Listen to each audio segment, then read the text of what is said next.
नमस्कार, दैनिक जिंदा सच में आपका स्वागत है। ये नजर डालते हैं अब तक की सुर्खियों पे।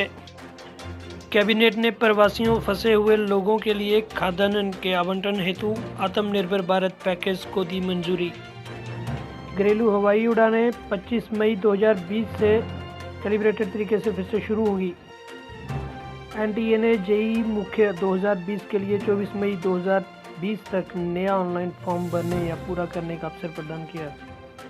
पिछले 24 घंटों में कुल 1.08 लाख नमूनों का परीक्षण किया गया। कुल परीक्षण संख्या 25 लाख से भी अधिक। आईसीएमआर नई डिस्चार्ज पॉलिसी पर आईसीएमआर ने बताया कि वायरस के निष्क्रिय और गैर संक्रामक होने के बावजूद आरटी-पीसीआर टेस्ट में वायरस के मौजूदगी की जानकारी मिलती है। कर्मचारियों और नियोक्ताओं दोनों को लाभान्वित करने के लिए ईपीएफ अंशदान को मूल वेतन के 12% से कम कर 10% किया गया।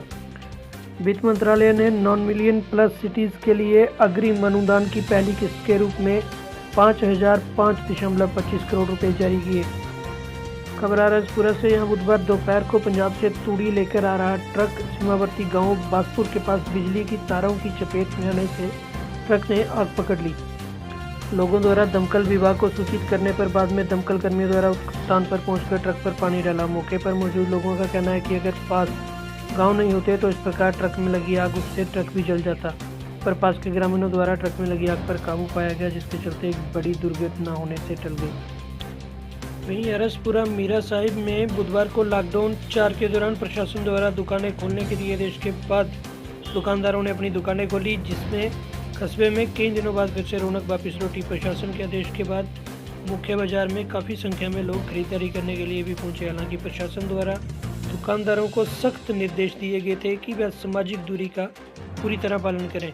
प्रशासन द्वारा सुबह 9 बजे दुकानें खोलने का समय तय किया गया था, लेकिन मुख्य बाजार में 10 बजे दुकानें खुली। प्रशासन की ओर से कई चौराहों पर अधिक संख्या में पुलिसकर्मियों को तैनात किया गया था ताकि अधिक वाहन बाजार में ना पहुंचे और लोग भीड़ न एकत्रित कर सकें।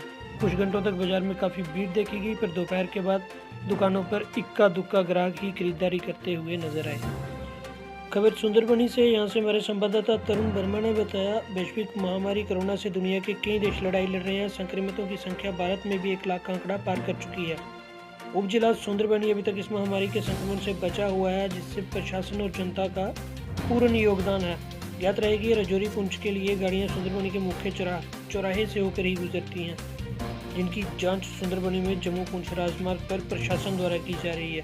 कोरोना महामारी से लड़ने वाले योद्धाओं, जिनमें सुरक्षाकर्मी, स्वास्थ्यकर्मी, एम्बुलेंस चालक आदि शामिल हैं, उनकी जांच की व्यवस्था अभी तक सुंदरबनी में नहीं थी, लेकिन आज से ये सुविधा सुंदरबनी में उपलब्ध हो पाएगी, क्योंकि आज यहाँ पर स्वास्थ्यकर्मी जो कि सेवा में लगे हुए हैं, उनके सैंपलों की जाँच की गई भी है। सुंदरबनी डॉक्टर मंजूर हुसैन ने बताया कि आज 13 लोगों के सैंपल लिए गए हैं, जिनमें 2 गर्भवती महिलाएं भी शामिल हैं, जिनकी रिपोर्ट 2 दिन के भीतर आ जाएगी। सुंदरबनी में संकट के बादल मंडराते दिखने लगे जब किसी एजेंसी ने सुंदरबनी से कोरोना संक्रमित की पुष्टि की खबर चला दी।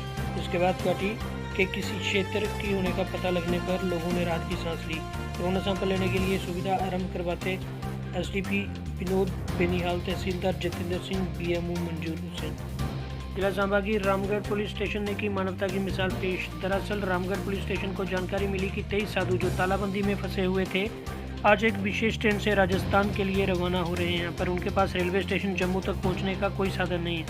पुलिस जब मौके पर पहुंची तो पाया कि सच में उन 23 साधुओं के पास रेलवे स्टेशन जम्मू पहुंचने के लिए कोई वाहन नहीं था।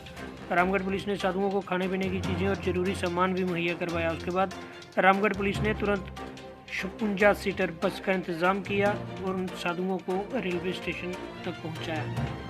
कश्मीर के गांदरबल के पंडाज में आतंकवादी हमले में बीएसएफ के 2 जवान शहीद हो गए।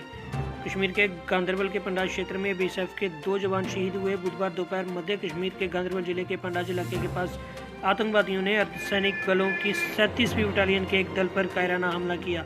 आतंकवादियों ने पुरानी सड़क पांडज के पास बीएसएफ पार्टी पर गोलीबारी की, जिससे 2 सुरक्षाकर्मियों को गंभीर चोटें आई, जिन्हें पास के स्किम्स सोरा श्रीनगर ले जाया गया। चिकित्सा अधीक्षक स्किम्स डॉक्टर फारूक जान ने पुष्टि की कि दोनों घायल सुरक्षाकर्मियों को अस्पताल लाया गया।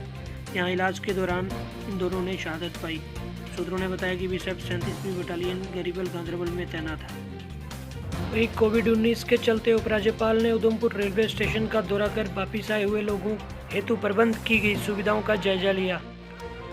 उपराज्यपाल गिरीश चंद्र मुर्मू के साथ साथ केंद्र शासित प्रदेश जम्मू कश्मीर की प्रथम महिला डॉक्टर स्मिता मुर्मू ने आज रेलवे स्टेशन उधमपुर का दौरा कर जम्मू कश्मीर के बाहर फंसे हुए वापिस लाए गए लोगों को दी जा रही सुविधाओं का जायजा लिया।